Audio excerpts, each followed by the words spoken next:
নমস্কার, 5টার 5 মিশালি নিয়ে আমি অতনু রয়েছি আপনার সঙ্গে। 5টার 5 মিশালিতে অবশ্যই বাজেটের খবর দিয়ে শুরু করতে হবে, তার কারণ নজর ছিল সবার বাজেটে কি হয়। যে পরিমাণ দাম বেড়েছে জিনিসের, আদৌ কি কমানোর কোনো দিশা থাকবে? না, এখনো পর্যন্ত নেই। আচ্ছা, কর কাঠামো কি হলো? করের ক্ষেত্রে কোনো ছাড়? করের ক্ষেত্রে কতটা ছাড়, কিভাবে ছাড়, আদৌ ছাড় আছে কি? পুরনো কর কাঠামো, নতুন কর কাঠামো, যে কাঠামোতেই থাকুন আপনার কি সুবিধা হলো আমরা জানতে চেয়েছিলাম। স্টুডিওয়ে আমাদের সঙ্গে ছিলেন অর্থনৈতিক উপদেষ্টা, অর্থনৈতিক বিশেষজ্ঞ অনির্বাণ দত্ত। কি বলছেন তিনি? নতুন কর কাঠামো, পুরনো কর কাঠামো, কে কোথায় রয়েছেন, কতটুকু ছাড় পাবেন বা আদৌ পাবেন কিনা, কি হলো এবারের বাজেটে? ইনকাম ট্যাক্সে কি ছাড় আছে, এবং এটা গত কয়েক বছর ধরেই আমরা দেখছিলাম কোনো ছাড় ছিল না। সাধারণভাবে একটু খুব স্পষ্টভাবে বলে দিচ্ছি যে পুরনো কর কাঠামো এবং নতুন কর কাঠামো দুটো আলাদা আলাদা আছে। পুরনো কর কাঠামোতে কারা আছেন? যারা ইনভেস্টমেন্ট করেন, পিপিএফ এ টাকা দেন, যারা হোম লোন নিয়েছেন, যারা এলআইসি কেনেন, আর যারা মেডিক্লেম করেন, তাদের ক্ষেত্রে কিন্তু কোনো রকম চেঞ্জ হয়নি। তাদের ওল্ড ট্যাক্স স্ট্রাকচারে আছেন। কিন্তু নতুন ট্যাক্স স্ট্রাকচারে যারা আছেন, নতুন কর কাঠামোতে, তাদের ক্ষেত্রে কিন্তু একটু চেঞ্জ হয়েছে, এবং সেই চেঞ্জটা আমি বলবো ওয়েলকাম মুভ। কারণ নতুন প্রজন্মের অনেক লোকই আছেন যারা ইনকাম করেন এবং খরচা করেন, যারা অতটা ইনভেস্টমেন্ট করেন না, যাদের অত লং টার্ম প্ল্যানিং নেই, রিলিফ দেওয়া হয়েছে এবং তাদের ক্ষেত্রে কিছু কর সাশ্রয় হবে। এবং সরকার হয়তো এই নতুন প্রজন্মকে নতুন কর কাঠামোতে উদ্বুদ্ধ করতে চাইছে একটাই কারণে, যে তাদের কাছে যে টাকাটা থাকবে সেইখানে যদি ট্যাক্স সেভিংস হয়, অতিরিক্ত টাকা যেটা থাকবে সেটা নিয়ে তারা বাজারে যাবেন। এবং আমি দেখবে একটা বারবারই কথা বলি যে নতুন প্রজন্মের লোক আমরা ভোগবাদী মানসিকতাতে অনেকটা অভ্যস্ত হয়ে গেছি। মানুষ রেস্টুরেন্টে খরচা করছেন, মানুষ জামা কাপড় কিনছেন, মানুষ নতুন মোবাইল কিনছেন, নতুন গাড়ি কিনছেন। এই জিনিসপত্রের কেনা বেচা যদি হয়, আমাদের ভারতবর্ষের অর্থনীতি এখন যেটা ঝিমিয়ে পড়েছে সেটা হচ্ছে এই চাহিদা। এই চাহিদাটাকে যদি বাজারে যদি স্টিমুলেট করা যায়, তাহলে কিন্তু বাজারে প্রোডাকশন বাড়বে, প্রোডাকশন বাড়লে এমপ্লয়মেন্ট জেনারেশন হবে।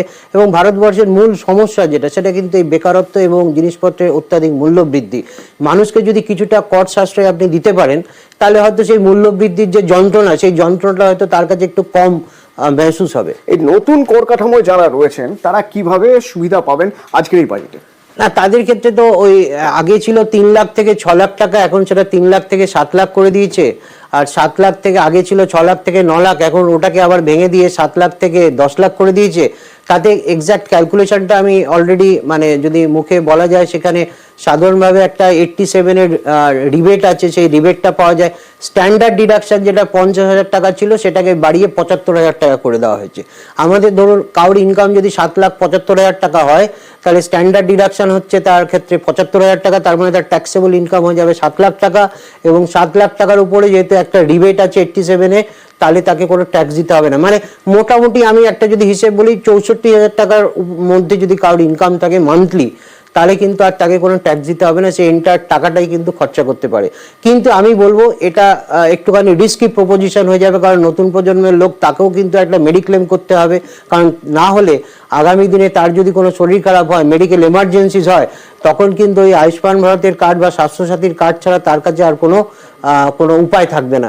সুতরাং আমি বলবো এটা হয়তো একটা সঠিক পদক্ষেপ যে বাজারটাকে স্টিমুলেট করার জন্য। কিন্তু প্রত্যেকটা মানুষ, আমরা তো বলি আত্মনির্ভর ভারত, প্রত্যেককে আত্মনির্ভর হতে হবে। মানুষ নিজের ভালোটা যাতে নিজে বোঝে, কত টাকা খরচা করবে, কত টাকা ব্যাংকে রাখবে, কত টাকা মিউচুয়াল ফান্ড করবে, কত টাকা শেয়ার ইনভেস্টমেন্ট করবে।